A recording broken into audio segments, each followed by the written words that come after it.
বর্তমান বলিউডে শুধু আইটেম গানের নাচ করেই যে একজন তারকা সুপারস্টার হয়ে উঠতে পারেন তার সবচেয়ে বড় উদাহরণ নোরা ফাতেহি। অভিনয় নিয়মিত থাকলেও নোরার আসল শক্তি তার নাচ। দুর্দান্ত ডান্স স্টেপ, এক্সপ্রেশন আর স্টেজে আগুন লাগানো পারফরমেন্স সব মিলিয়ে আজ বলিউডের আইটেম গানের কথা বললেই সবার আগে উঠে আসে নোরা ফাতেহির নাম। দিলবার, সাকি সাকি, একটার পর একটা হিট গানে নাচ করে দর্শকদের মনে ঝড় তুলেছেন তিনি। নাচের কারণেই 2022 সালের 18 নভেম্বর ঢাকায় আসেন নোরা ফাতেহি। রাজধানীর বসুন্ধরায় অবস্থিত ইন্টারন্যাশনাল কনভেনশন সিটি বসুন্ধরাতে উইমেন এম্পাওয়ারমেন্ট ইন বাংলাদেশ অনুষ্ঠানে পারফর্ম করেন তিনি।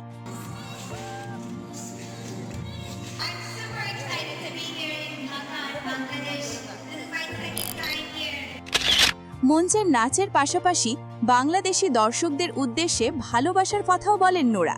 তিনি জানান এটি তার ঢাকায় দ্বিতীয়বারের সফর। এছাড়া অনুষ্ঠান শেষে নোরা বলেন ঢাকার মানুষের ভালোবাসা তাকে ভীষণ মুগ্ধ করেছে এবং ভবিষ্যতে আবারও বাংলাদেশে আসতে চান তিনি। কিন্তু জানেন কি, নোরা ফাতেহির প্রথম বাংলাদেশ সফরের অভিজ্ঞতা এতটা সুখকর ছিল না।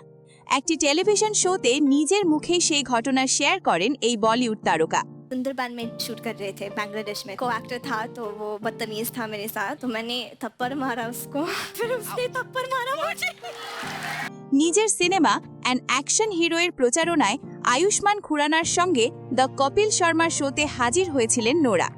আর সেখানে তিনি জানান বাংলাদেশে একটি ছবির শুটিংয়ের সময় এক সহকর্মীর সঙ্গে তার তীব্র ঝগড়া হয়।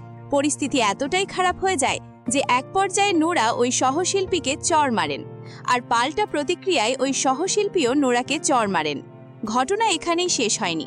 পরে আবারও উত্তেজনা বাড়লে পরিস্থিতি সামলাতে পরিচালককে হস্তক্ষেপ করতে হয়।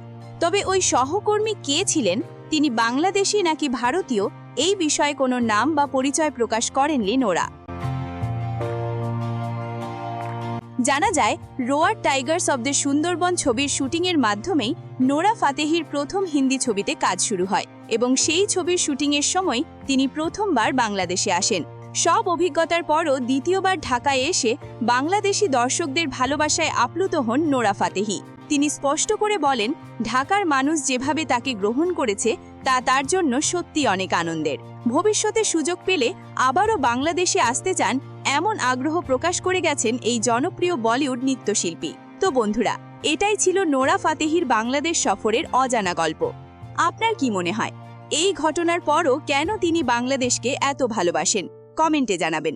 ভিডিও ভালো লাগলে লাইক দিন, শেয়ার করুন আর চ্যানেলটি সাবস্ক্রাইব করতে ভুলবেন না।